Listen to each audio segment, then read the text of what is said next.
Muy buenos días con todos. Vamos a iniciar el tema 4 de biología, sistema reproductor femenino humano. Como sabemos, el sistema reproductor femenino humano es el conjunto de órganos que se encarga de la conservación y perpetuación de las especies mediante la producción y liberación de gametos femeninos, es decir, los óvulos. Vamos a ver cómo está compuesto este sistema reproductor femenino humano. Sus componentes son genitales externos y genitales internos. Los genitales externos son la vulva, que consta de las siguientes partes: montes de Venus, los labios mayores, los labios menores, el clítoris y el vestíbulo.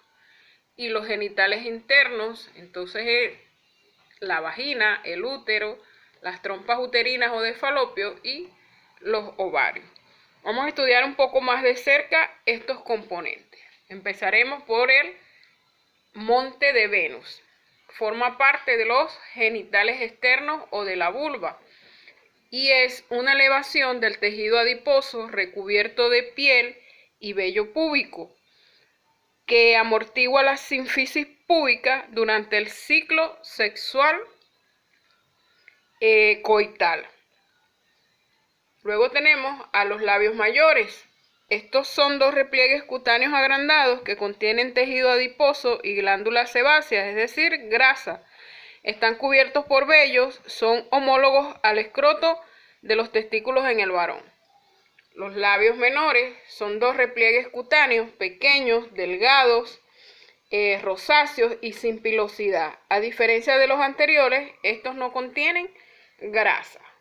Luego tenemos al clítoris. El clítoris es el órgano eréctil y se ubica en la unión superior de los labios menores. El clítoris es el órgano homólogo al pene, es decir, también es capaz de aumentar de tamaño ante la estimulación e interviene en la excitación sexual de la mujer. Luego tenemos al vestíbulo. El vestíbulo es el espacio comprendido entre los labios menores en el cual se encuentran el meato urinario, que interviene en la evacuación de la orina, el orificio vaginal, que está cubierto parcialmente por el himen, y los orificios de las glándulas de Bartholin y las glándulas de Skene, que producen una secreción mucosa que le permite la lubricación durante el acto sexual. Vamos ahora a estudiar a los genitales internos, comenzando por la vagina. La vagina es un órgano muscular, tubular, fibromuscular, revestido de una membrana mucosa que presenta repliegues. Mide de 7 a 10 centímetros de longitud, está situada entre la vejiga y el recto. En la parte superior se une al útero. Está formada por epitelio poliestratificado plano no queratinizado. Cumple las funciones de recibir al pene en el acto copulador sexual, sirve de paso para el flujo menstrual y como canal del parto. En el extremo inferior de la abertura vaginal existe una membrana mucosa vascularizada denominada himen, la cual se rasga y destruye fácilmente durante el primer acto sexual coital. Y la mucosa vaginal contiene grandes depósitos de glucógeno que al descomponerse producen ácidos orgánicos mediados por la glándula de Bartholin, creando un medio con un pH bajo ácido que inhibe el crecimiento de gérmenes contaminantes. Luego tenemos al útero. El útero es el lugar donde se produce la menstruación, la implantación del ovocito, es decir, el nuevo ser, y el desarrollo del feto durante el embarazo. Además de participar en el parto y ser el lugar donde se implanta y se desarrolla la placenta, y está situado entre la vejiga y el recto. Este tiene forma y tamaño de pera invertida. A nivel del cuello cervix se produce la secreción denominada moco cervical en un volumen de 20 a 60 mililitros por día. El moco cervical es más receptivo a los espermatozoides durante o cerca de la ovulación, debido a que es menos viscoso y más alcalino, con un pH de 8.5. Y el moco también complementa la energía necesaria para los espermatozoides. El útero está formado por 3 capas: el endometrio o capa interna funcional que se desprende durante la menstruación y basal que es permanente, el miometrio o capa media y gruesa y el perimetrio o capa externa cubierto por una capa cerosa que corresponde al peritoneo. Luego tenemos a las trompas uterinas, también llamadas trompas de falopio. Estas se entienden desde el útero en forma lateral y transportan los óvulos desde los ovarios hasta la matriz. Mide unos 10 centímetros de longitud y están localizadas en las fosas ilíacas. El extremo distal está abierto en forma de embudo y en la parte final presenta la fimbria. Aquí en el tercio externo sucede la fecundación del óvulo. Los ovarios son dos glándulas mixtas, lisas en las niñas y con cicatrices en las mujeres adultas. Su función es producir ovocitos u óvulos y hormonas como el estrógeno y la progesterona. Son homólogos a los testículos y se localizan en las fosas ilíacas, una a cada lado del útero. Entre sus partes encontramos epitelio de cubierta con epitelio simple cúbico que cubre el ovario, la albuginia, que es una cápsula que se ubica inmediatamente debajo del epitelio germinal de cubierta. También está el estroma. El estroma es un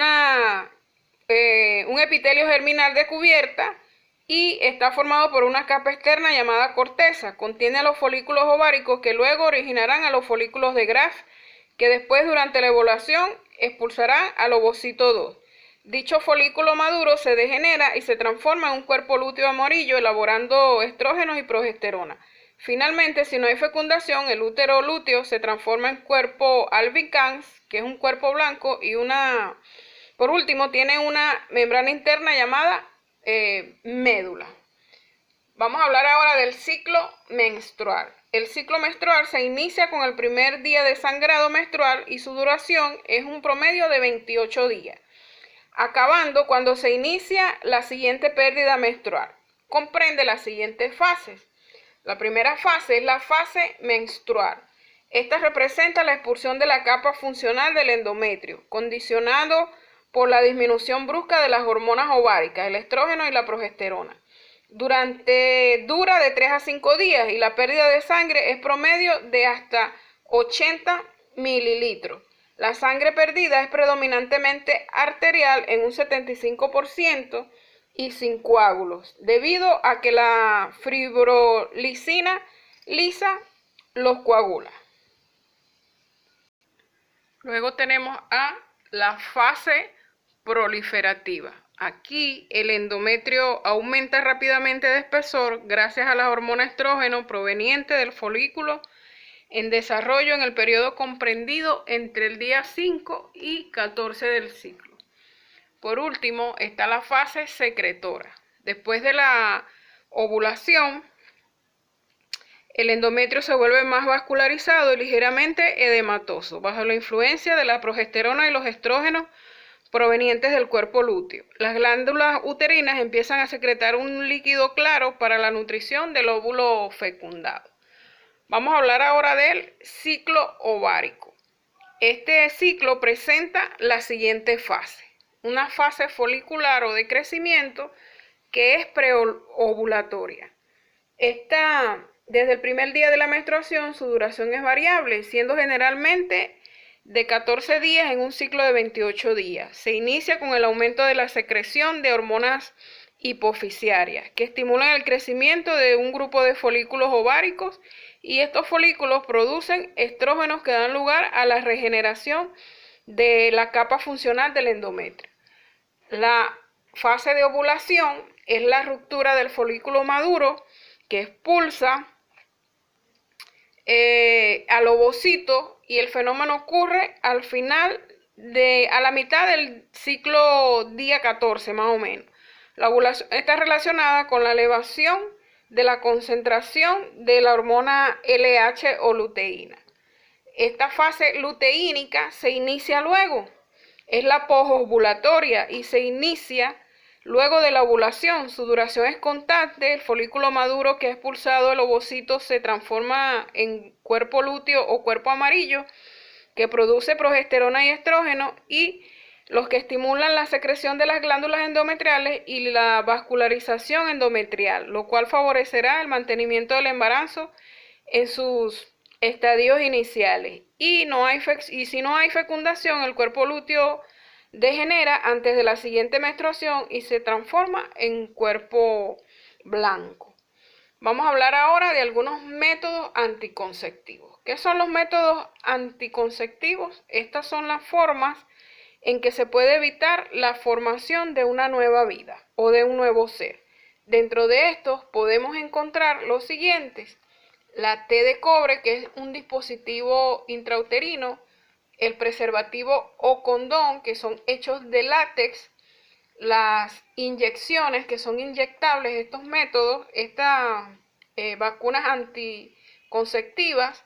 También está la vasectomía, que mayormente se da en hombres; la ligadura de trompas de falopio en las mujeres; los óvulos artificiales; el método del ritmo y el método del moco cervical. Vamos a trabajar ahora en el libro respondiendo las siguientes preguntas. La número 1 dice: ¿es el conjunto de órganos que forman óvulos? Respondemos: aparato reproductor femenino. La número 2, nombre que recibe el gameto femenino. La respuesta es óvulo. La número 3, glándula que produce lubricante femenino. Es la opción 3, ovario.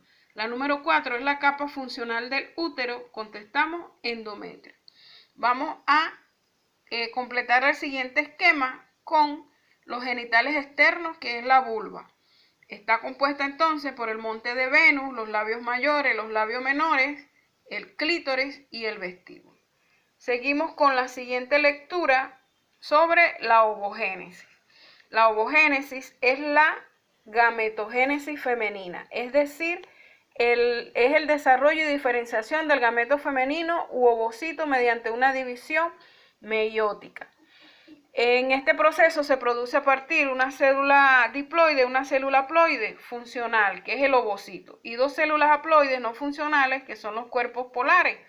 Las ovogonias se forman a partir de las células germinales primordiales. Se origina en el epiblasto a partir de la zona de la segunda semana y migran por el intestino primitivo a la zona glandular y diferencial alrededor de la quinta semana de gestación. Una vez en el ovario experimenta mitosis ovogonias y ha alcanzado un máximo de 7 millones esta cifra.